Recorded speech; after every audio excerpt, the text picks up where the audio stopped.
Well, we've been talking about it all morning. Number one story in Quebec is the public service employee strike. And we have a striker on the line. You know her very well because she's a regular contributor on the Big Five. She's a teacher at Westwood Senior High in Hudson. Catherine Hogan, live from the picket lines. Catherine, how are you? I'm well, David. How are you? I'm doing well. So what's going on? What you can tell us about this morning? So the picket lines are done, of course, because the strike action ended for 11 o'clock. Mm-hmm. Teachers had to be back in the classrooms at 11 o'clock, but they were out. The whole Common Front was out this morning, picketing on the picket lines across Montreal. So it's a big one for us today. It's an important day. And how was the reaction? I mean, were motorists honking in support? Did you get some negative feedback? I mean, how does it feel out there?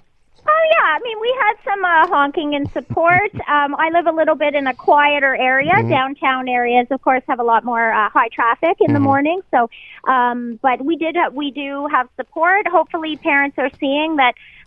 Class sizes are very important. The needs of their children are important to us, and that's really what we're fighting for, is really classroom composition and improved support for our special needs students. So these are important aspects, and that is why teachers don't like to be on strike. I don't think anyone in the Common Front wants to be on strike today, but it's important for us to stand up for the needs of our students.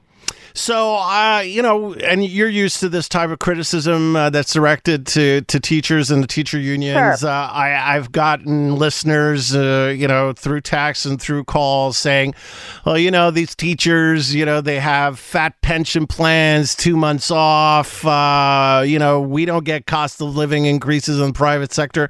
I mean, what do you answer to these, criticisms? I know you're used to them, but why is it so important for teachers to get more money and to fight for better working conditions? Why this now?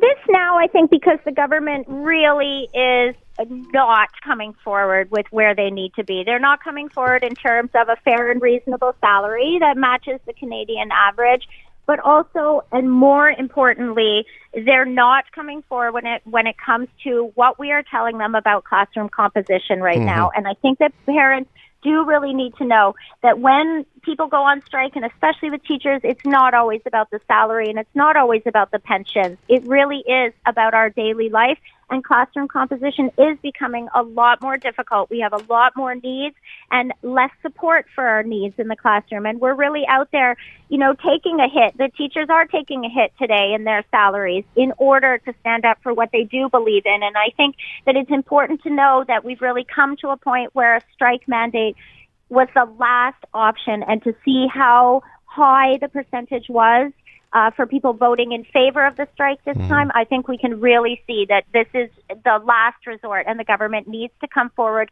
with money for students and money for schools.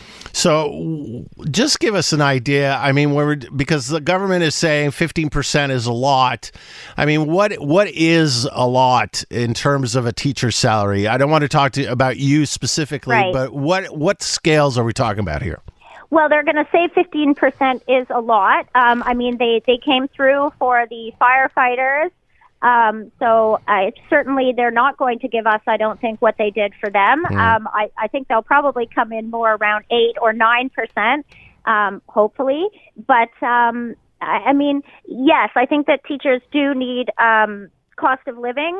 We haven't had much of an increase, and I think it's important for us to ask for a fair and reasonable salary that matches the education that teachers have and the profession. I think we're asking for a professional wage, and I think that if you want your students to be educated, your children to be educated by fine professionals, then I think you need to pay them as such. All right, Catherine, thank you so much for taking the time this morning, and I wish you all the best with this. Thank you so much, David. Catherine Hogan, a Big Five contributor. You've heard her many times on with Elias. I've debated with her as well. And she's a teacher at Westwood Senior High in Hudson, and she was one of the picketers this morning. And as you know, the strike ended today, but the unions have announced already more strikes on November 21st, 22nd, and 23rd.